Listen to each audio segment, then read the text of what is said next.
네, SBS 강청환 기자라고 합니다. 지난주에 그 6월 3일 지방선거가 있었는데요. 마침 대통령님의 취임 1주년을 즈음해서 열린 선거이기도 했고, 그 숫자로 따지면 이제 여당인 민주당이 이겼다는 평가가 있었지만 또 한편으로는 국민들이 어느 한쪽에 완승을 주지 않았다라는 평가도 있었습니다. 대통령께서는 이 선거 결과를 어떻게 평가하시고, 그리고 그 결과가 앞으로 이 국정기조에 어떤 변화라는 게 뭐 줄 수 있다면 좀 어떻게 생각을 하시는지 여쭙고 싶습니다. 사실 제가 이 질문은 뭐 피할 수 없는 거여서 고민을 되게 많이 했어요. 뭐라고 얘기를 해야 되나. 우리의 정확한 판단은 무엇인가. 일단 일반적인 말씀을 좀 드리겠습니다. 제가 이제 민주당 당대표를 했잖아요. 그때 제가 우리 당원들에게, 국민들에게 이런 말씀을 드렸습니다. 이기는 민주당을 만들겠다. 그리고 유능한 민주당이 되겠다. 강한 민주당이 되겠다. 이 세 가지 말씀을 드렸어요. 그리고 이게 이제 정치는 그 국가 공동체를 어떻게 이끌어갈 것인지, 또 국가 공동체가 가지고 있는 자원을 어떻게 배분할 것인지에 관한 권력, 힘을 갖는 거잖아요. 그 힘을 갖기 위해서 싸우는 거죠. 경쟁하는 거예요.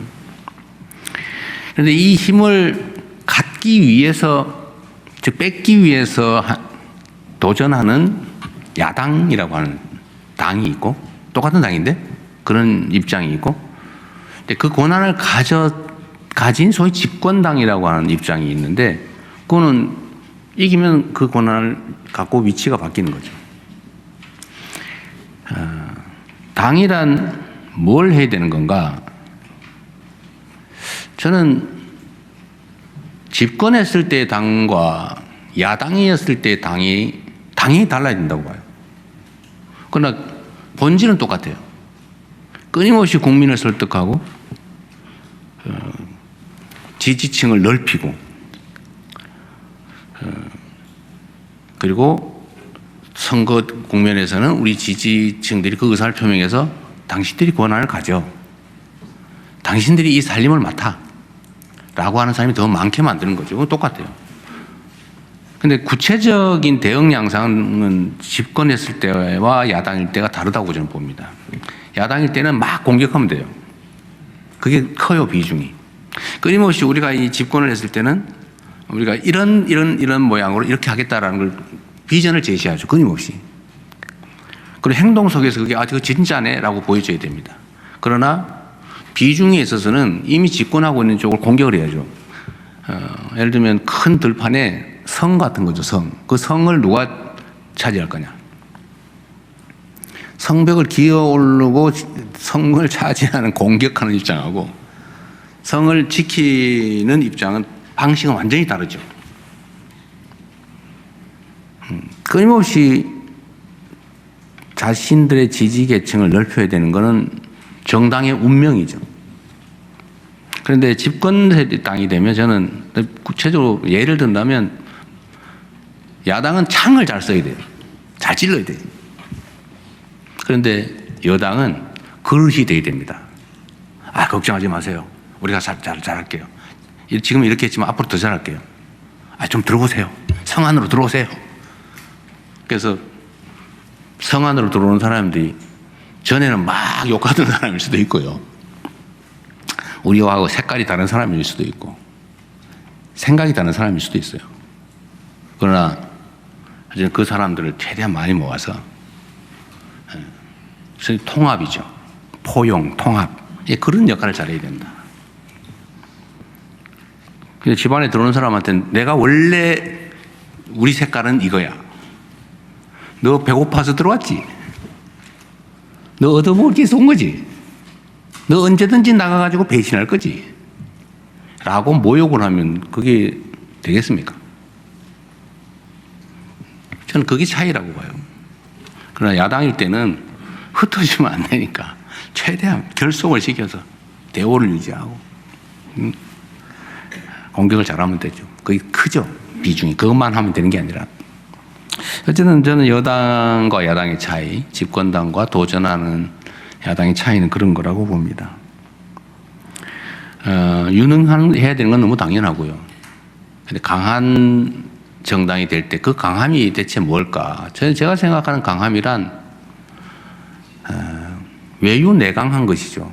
예를 들면 욕설 잘한다고 강한 당이 되지는 않아요. 뭐 그런 사람 가끔 있더라고요. 막 세게 얘기하면 되는 줄 알고 막 반말에 막 모욕적으로 막 거의 폭언인지 주장인지 알 수 없는. 강해 보이죠. 그러나 그럴 때마다 다 떨어져 나가죠. 소수만 남겠죠.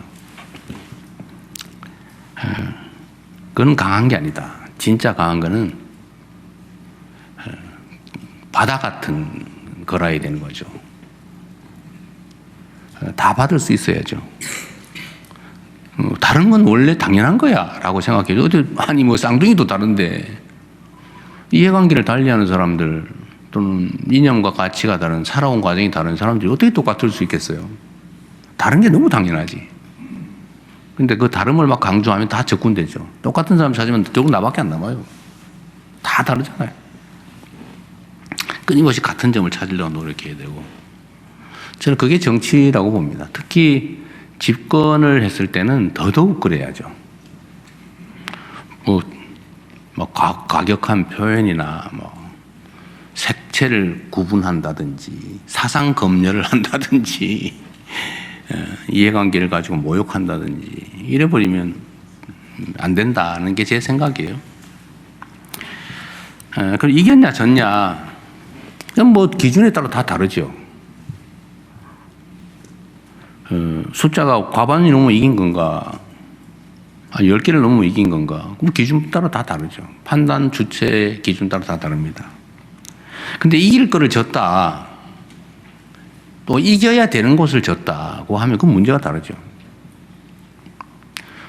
최소한 성공은 아니죠. 나 정말 제가 원래 그 정치 선거에서 중립해야 되잖아요. 근데 표정은 중립이 잘 안 되더라고. 중립하려고 노력했어요. 근데 이해가 안 돼요. 그런 장면들이 많이 있죠. 근데 이것도 결국은 국민들의 경고라고 생각합니다. 뭐 경고를 받아들이는 입장에 따라 좀 다를 수 있겠죠. 그러나 제 입장에서는 비가 안 와도 그건 대통령 책임이라고 생각해요. 모든 것을 다 어떤 상황이 벌어져도 그에 대해서 책임을 느껴야 됩니다. 비 안 오는 건 뭐 주님의 뜻이거나 아니면 엘니뇨 때문이지. 꾸디게 내 때문이냐. 선관위가 저렇게 사고 쳤는데 나하고 상관없어. 법률적으로 내가 통제할 수 없는 하면 안 되는 곳이니까 나 아무 상관없어.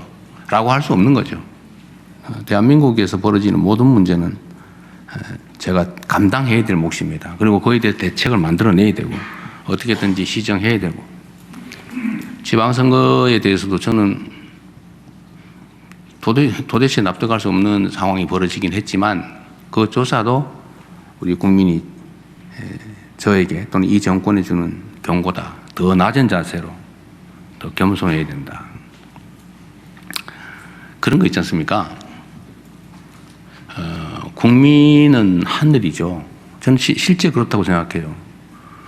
개별로 나눠놓으면 정말 무력하고 미미하지만 전체로 보면 결국은 대한민국은 이 위대한 집단 지성으로 끌어온 거 아니겠습니까? 50만에 이르는 저 엄청난 군사 무력을 동원한 그럼 현실 권력의 진입 쿠데타를 어쨌든 사람들이 그 눈빛과 마음으로 이겨낸 거예요. 위대하지 않습니까? 그리고 이 대한민국이 온갖 어려움에 처하고 소위 권력 힘을 가진 사람들이 난장판을 쳐도 결국 그 속에서 최선을 다하고 가족들하고 정말 오손도손 잘 살아보기 위해서 죽을 힘을 다한 우리 국민들 덕에 이 나라가 여기까지 오지 않았습니까? 저는 어떤 권력자 몇몇 사람이 잘해서 이렇게 됐다고 생각하지 않아요. 그게 큰 영향을 미치겠지만 결국은 우리 국민들의 정말로 뛰어난 역량, 자질, 그다음에 공동체를 향한 헌신 뭐 이런 것들이 모여서 이 위대한 나라를 만들었다고 생각해요. 많이 부족하죠. 고사를 지내잖아요, 우리가. 제사를 지내면은 정말 온 마음을 다해야 됩니다. 그게 뭐 기우제든지 뭐든 상관없이 온 마음을 다해야지. 야, 이거 끝나면 제사 끝나면 내가 이거를 가지고 내가 어떻게 먹으면서 즐겁게 놀아볼까 이렇게 하면 되겠어요. 정말 죽을 힘을 다해도 될까 말까 한 거죠. 선거는 저 하늘에 제사 지내는 거 같다고 생각해요. 우리 박지원 대표가 가끔씩 하는 얘기 있는데 골프와 선거는 고개 들면 진다. 더군다나 이게 국가 운명을 놓고 이 수천만 명이 고민하고 있는 이 상황에서 정말 마음 내려놓고 겸손한 자세로 죽을 힘을 다하는 거하고 딴 맘 먹은 거 완전 다릅니다.